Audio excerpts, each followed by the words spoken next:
Bismillahirrahmanirrahim. Assalamualaikum Ustaz. Waalaikumsalam warahmatullahi wabarakatuh.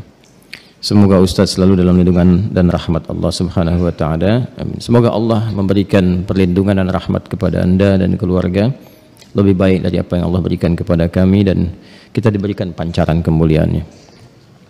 Ustaz, sebelumnya saya minta tolong penjelasan tentang menikah dengan sepupu. Apa di dalam Islam diperbolehkan? Kalau memang dibolehkan, saya mohon penjelasannya Ustaz. Karena saya ada berhubungan dengan sepupu. Kebetulan ayah saya dan ayahnya adik, dan ayahnya adik kakak. Kenapa kebetulan? Ya, emang adik kakak kan, bukan kebetulan ya. Ya, kebetulan ayah saya dengan ayahnya adik kakak. Ayah saya yang paling tua. Dan kami berdua ingin menikah, tapi terhalang restu orang tua. Karena mereka menikahi sepupu, karena kata mereka menikahi sepupu itu tidak boleh karena masih satu bapak. Kami sudah memberikan penjelasan kepada orang tua, tapi orang tua masih kekeh dengan pendapatnya. Kami hanya ingin halal agar kami terhindar dari maksiat. Kami mohon kepada Ustadz untuk memberikan penjelasan tentang hukum menikahi sepupu. Dan kalau boleh, kami minta tolong divideokan ya Ustadz, agar orang tua kami bisa memahaminya dan memberikan restu kepada kami. Sebelumnya terima kasih banyak ya Ustaz. Syukran, jazakallah. Anda memindahkan beban hidup Anda kepada saya. Tidak apa-apa, ini biasa. Ya, mau dijawab? Yuk kita pakai Quran aja dulu jawabnya. Buka Quran surah ke 33 Al-Ahzab ayat 50. Quran surah 33 ayat 50. Tolong diambilkan kursi satu lagi, biar duduk. Kursi satu lagi, minta kursi. Ada? Kita langsung aja ya, supaya nggak terlalu panjang. Hukum pernikahan dengan sepupu. Ada sepupu, ada keponakan, beda ya. Baik. Ini kan kasusnya begini. Ada adik kakak, ya. Kemudian masing-masing punya anak, kan? Anaknya ini saling punya rasa, ya, saling mencintai. Baik ya, masih ingat yang pernah saya sampaikan? Bukan 2 tahun lalu, kemarin malam Jumat, ya, baik ya. Dan rasa ini ingin disalurkan dalam bentuk yang halal untuk pernikahan. Menikahi yang yang dicintai, menikahi yang dicintai itu harapan. Tapi mencintai yang dinikahi itu kewajiban. Jelas? Baik ya? Nah sekarang ada harapan enggak untuk menikahi yang dicintai itu? Dia punya rasa cinta antara sepupu ini, ya, anak dengan anak, maka boleh enggak hukum nikahnya? Yuk kita lihat di Quran ya, surah ke-33 ayat 50. Ada ayatnya? Dibaca. A'udzubillahi minasyaitonirrajim. Bismillahirrahmanirrahim. Ya ayyuhan nabiyyu inna ahlalna laka baik azwajaka allati ataita ujurahunna wa ma malakat baik yaminuk mimma afa Allahu alaih. Setelah itu wa banati ammika wa banati ammatika wa banati khalika wa banati khalatika. Terus ya, sampai situ dulu karena sesuai pertanyaan. Baik kan? Wa mar'atan mu'minatan in wahabat nafsaha lin nabi ya. Nah, itu nanti diteruskan ayatnya kemudian. Yuk kita lihat. Saya berdiri sebentar untuk menggambarkan dulu ya, sejenak. Wahai Nabi sallallahu alaihi wasallam, dengan keagunganku kata Allah, dihalalkan bagimu untuk menikahi perempuan-perempuan yang kualifikasinya dibenarkan secara agama. Terus ya? Sepanjang engkau siapkan pula, ya, mahar yang engkau siapkan. Kemudian juga dibolehkan dengan kualifikasi-kualifikasi tertentu. Jadi dalam pernikahan itu ada yang tidak diperkenankan menikah, ada yang dibolehkan menikah. Nanti yang tidak diperkenankan diantaranya di ayat ke-23 surah keempat itu, surah An-Nisa ayat 23. Ayo yang jomblo fisabilillah tuh dituliskan dulu itu ya. Ada berapa kualifikasi itu, nanti kalau cari-cari jodoh jangan memaksa pada yang itu Ya, itu yang tidak boleh. Hurrimat 'alaikum ummahatukum. Ibumu nggak boleh. Ya kan? Kemudian juga saudarimu nggak boleh. Ya kan? Nanti ada kualifikasinya sampai dengan yang ke bawahnya, ya. Atau kurang lebih ada 11 yang disebutkan di situ. Itu yang tidak diperkenankan. Nanti ayat 12-nya sebagai tambahan. Jadi yang ayat 23 itu yang disebut dengan mahram. Ayat 24-nya istri orang. Jadi kalau sudah jadi istri orang jangan dipaksa, ya. Paham? Baik, termasuk nanti ada hadis sahih di Al-Bukhari dan Muslim, hati-hati bergaul juga dengan ipar. Ya, karena itu bisa menanamkan panah-panah setan, ya, menghadirkan dalam jiwa itu benih-benih seperti rasa suka. Itu hati-hati, bisa jadi pengantarnya curhat. Ya, lama-lama hilang gitu. Nah, itu yang dipersoalan, ya. Saya tidak ingin lompat terlalu jauh, kita kembalikan. Nah, itu yang dilarang, yang tidak diperkenankan. Yang boleh siapa saja dari jalur kekerabatan. Ya, di An-Nisa ayat 23, ibu nggak boleh, bibi nggak boleh, gitu kan? Bibi, kemudian baik itu dari pihak ibu ataupun dari pihak ayah. Ya, kemudian saudari nggak boleh, sepersusuan nggak boleh, gitu kan? Menantu nggak boleh, ya. Kemudian nanti ada anak-anak bawaan juga dari istri yang dinikahi, itu nggak boleh. Menyatukan, ya, adik kakak itu nggak boleh. Baik, istri orang itu nggak boleh. Di luar itu yang boleh apa? Ya, di luar itu yang boleh apa? Teruskan. Satu, kalau dari jalur kekerabatan yang paling dekat, anak paman. Baik, ya. Obanati ammika. Anak paman berarti sepupu kan? Ya kan? Baik. Ini saya sebut kakek sajalah. Ya. Kakek punya anak kan? Ya. Ini A, ini B. Ini anaknya laki-laki, ini laki-laki juga. Oke? Sudah. Ini ayah lah ya, untuk memudahkan. Ini bapak.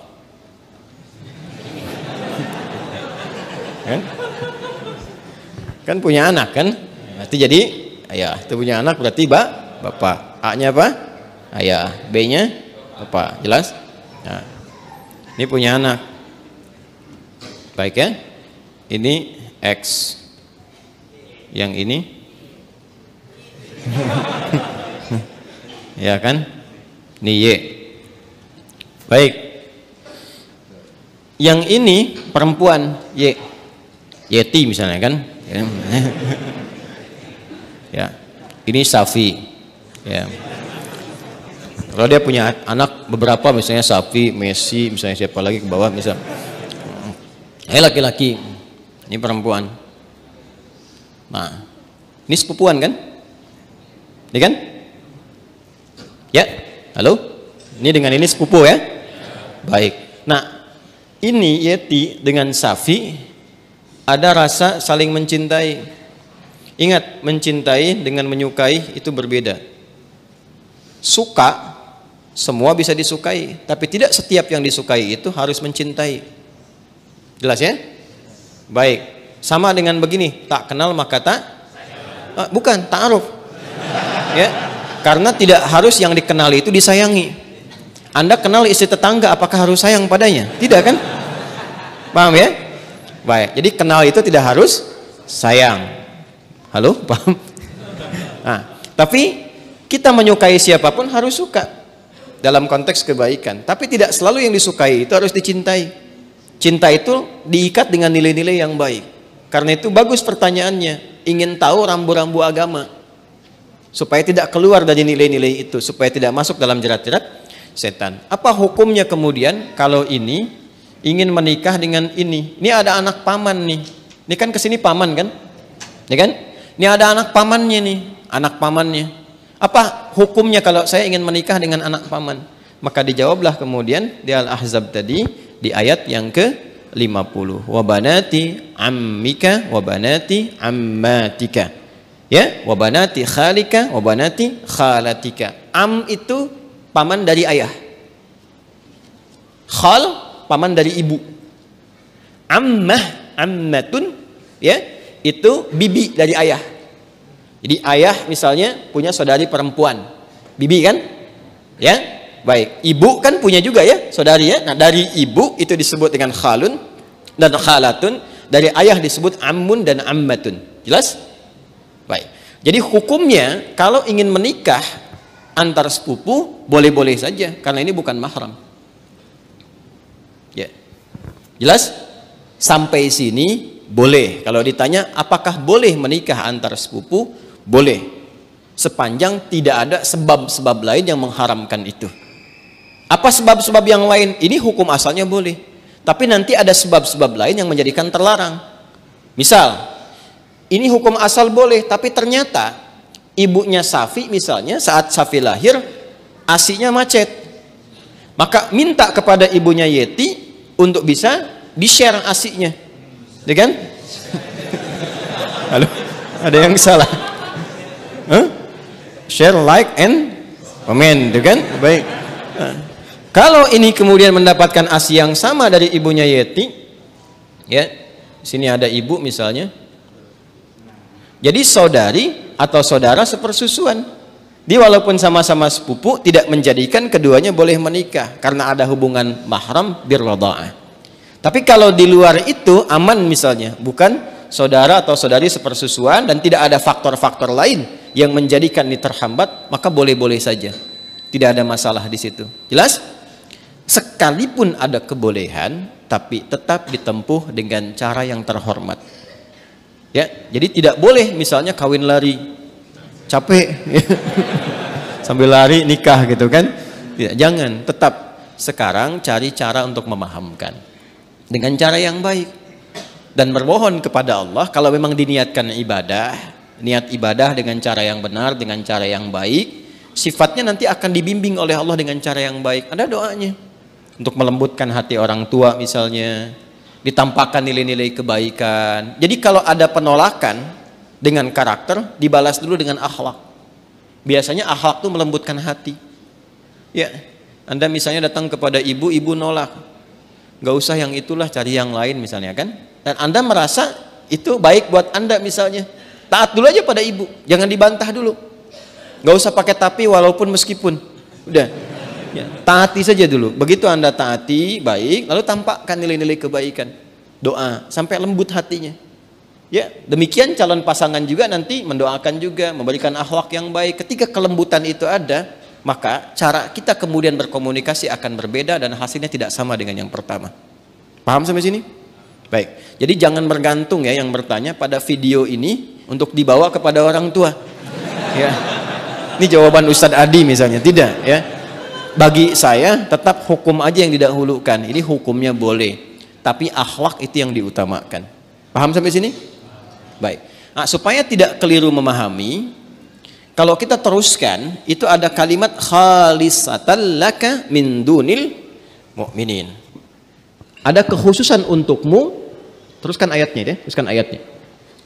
Yang berlaku khusus selain bagi orang-orang beriman yang lain dari kalangan umatmu. Itu yang dimaksudkan itu yang sebelum ayat itu, yaitu setiap perempuan yang menyerahkan dirinya untuk dinikahi.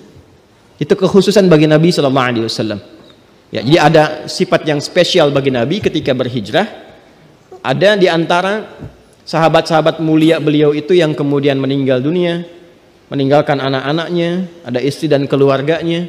Ya, kemudian Nabi diperintahkan oleh Allah Subhanahu wa taala bagi perempuan-perempuan tertentu khusus, jika Nabi meridainya, akhlaknya, kemuliaannya, kebaikannya, support untuk dakwahnya, dan dia datang untuk menyerahkan dirinya untuk dinikahi, boleh-boleh saja, silahkan gitu kan. Atau perempuan-perempuan umum, dalam arti bukan yang telah bersuami ditinggal, meninggal dunia ya, yang masih status single dan sebagainya, yang Nabi ridai kualifikasinya boleh dinikahi. Sedangkan dalam standarnya kan mesti ada wali kan. Nah, kalau bagi Nabi itu khusus ya, bagi Nabi khusus, tidak berlaku umum. Jadi nanti harus pandai baca-baca ayat. Ada yang khusus untuk Nabi, ada yang umum berlaku untuk umatnya. Di ayat ini ada dua kualifikasi. Ada yang umum sifatnya seperti menikah antar sepupu itu, ada yang khusus sifatnya seperti perempuan yang datang sendirinya untuk minta dinikahi. Jadi nggak boleh misalnya ada ustadz, ada dari akhwat datang, ustadz silahkan nikahi saya. Ya, misalnya kan, tuh. Walinya mana? Nggak apa-apa, saya jadikan Allah sebagai wali saya. Nah itu nggak boleh. Paham ya? Itu nggak boleh hukumnya. Jelas? Nah, itu diantaranya ditemukan. Karena ini ada kisah kenapa ayat ini turun. Salah satunya kisah Sayyidah Maimunah Al-Ansariyah. Ya, ada kisah menyebutkan demikian. Ada kisah menyatakan Zainab Al-Ansariyah datang kepada Nabi sallallahu alaihi wasallam menyerahkan diri beliau untuk dinikahi. Jika memang ada nilai-nilai kebaikan yang bisa disupport untuk dakwah Nabi, maka direspon dengan turunnya ayat ini.